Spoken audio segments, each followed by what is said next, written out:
चप्पल उल्टी पड़ी रहने से घर में नहुसत होती है या उसके ऊपर शैतान अपना डेरा डालता है या घर के अंदर बंदिश लग जाती है, कारोबार में बंदिश लग जाती है।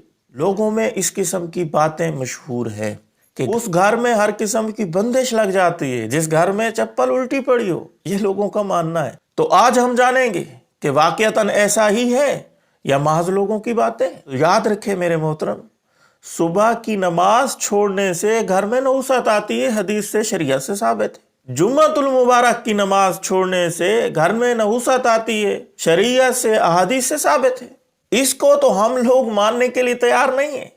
नबी अलैहिस्सलाम की मुबारक ज़बान के ऊपर हमें एतबार नहीं है। आप कहेंगे हमें तो है, आपको शायद नहीं होगा। मेरे मोहतरम, अगर हमारे मुसलमानों को एहसास होता, इस बात का यकीन होता कि वाकईतन ऐसा ही है, सुबह की नमाज छोड़ने से घर में नहुसत आती है, कारोबार में नहुसत आती है, कारोबार ठप हो जाता है, खैर व बरकत चली जाती है, अगर इस बात का यकीन होता तो आज हमारी मस्जिदें सुबह की नमाज में खाली ना पड़ी होती। सुबह की नमाज के वक़्त घरों में लोग सोए रहते हैं। क्या मर्द है, क्या औरत है, क्या बच्चा है, क्या जवान है, क्या बूढ़ा है, मज़े से सोते रहते हैं। सूरज निकल आता है फिर भी सो रहे होते हैं। हालांकि इस वक़्त में यानी सुबह की नमाज के फौरन बाद सूरज निकलते ही वक़्त में सोते रहना ये मनहूस है, इससे रिज़्क़ की बरकत उठ जाती है। ये वाज़े रिवायात से, अहादीस से, शरीयत से इसका सबूत मिलता है। लेकिन इसका ना कोई तज़किरा करता है, न इसको मानते हैं लोग, न इसके ऊपर अमल करते हैं। कल गुज़श्ता जुम्मतुल मुबारक का दिन था। जुम्मा की नमाज में थोड़े से लोग आए हुए थे। बाद के अंदर मुकालमा हुआ, लोगों से कलाम हुआ कि भाई आप जुम्मा की नमाज पे क्यों नहीं आए, किसी और मस्जिद में गए थे या जुम्मा की नमाज पढ़ी ही नहीं है। तो अक्सर उनमें से ऐसे थे जिन्होंने कहा जुम्मा की नमाज नहीं पढ़ी। मैंने पूछा क्यों नहीं पढ़ी? कहा उस वक़्त हमारी आंख लग गई, गर्मी थी, सो गए, फिर आंख ही नहीं खुली।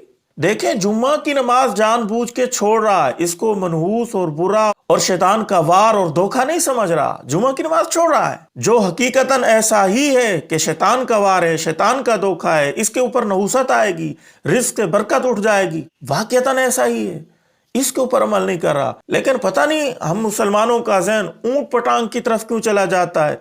जो वैसे ही फारिग बातें होती हैं उनको हम डिस्कस करते रहते हैं कि घर में चप्पल उल्टी पड़ी हो तो इससे नहुसत आती है, घर में चप्पल उल्टी पड़ी हो तो शैतान डेरा डाल लेता है। इसका कहीं से सबूत नहीं मिलेगा, महज लोगों की बातें बनाई हुई। ऐसा अकीदा रखना या ऐसा मानना ये बिल्कुल गलत है।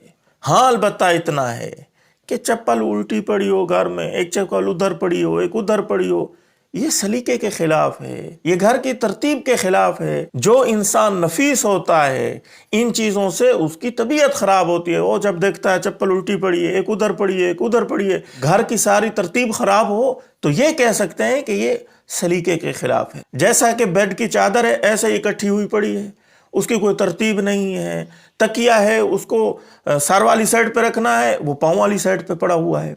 और ऐसे ही घर के अंदर दस्तरखान लगाया, बर्तन वैसे के वैसे बिखरे पड़े, उठाए नहीं है, दस्तरखान उठाया ही नहीं है। जैसे ये सलीके के खिलाफ है, ये अच्छा अमल नहीं है, इसी तरह चप्पल का उल्टा पड़ा रहना ये भी तरतीब के खिलाफ है, ये भी अच्छा अमल नहीं है। ये कह सकते हैं नहुसत है, घर में बंदिश आती है, शैतान उसके ऊपर डेरा डाल लेता है, इसकी कोई हकीकत नहीं है।